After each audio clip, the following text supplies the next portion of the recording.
Kale nze Sonko Muhammad muli mutya abalungi abatugoberera ku YouTube channel yaffe That's Good Talent Management ne ku TikTok Sonko ndine Nalongo uno sembera paka wano ndine Nalongo uno Nalongo yali yaji okunkyalirako so mubadde nga mu following stories za Nalongo era now this is the time addayo jawangalira Nalongo tunaje twamuteeka yasomera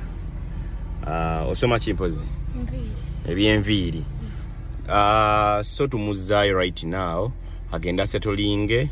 asobola kubanga asomanga yajja bizikunkyalirako video nzimbadde nga muziraba yajja kunkyalirako nga onajja nokyalira omuntu nze najembere no Cold Spring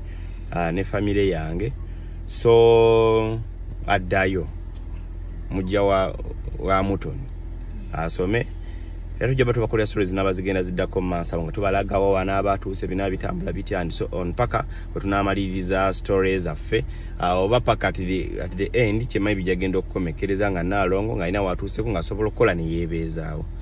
nyongero bajjukiza nti agala okujoininga WhatsApp group yaffe. We have a WhatsApp group etambula ddala bulungi nnyo osobola okubanga ompeereza message ku namba ezolaba ku bio emukuzo MTN ba Airtel nogamba Sonko mpa link joininge group njajju ko joininge twine namba ya MTN 0782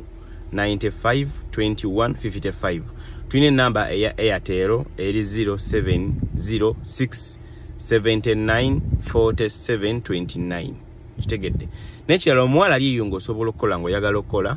waliwo emirimu ebiri egiriwo nyagadde mbategeezeeko nkonaako tulabe oba osobola okujja no chapamu okole trials oyite then otandika okukola nze Sonko Muhammad.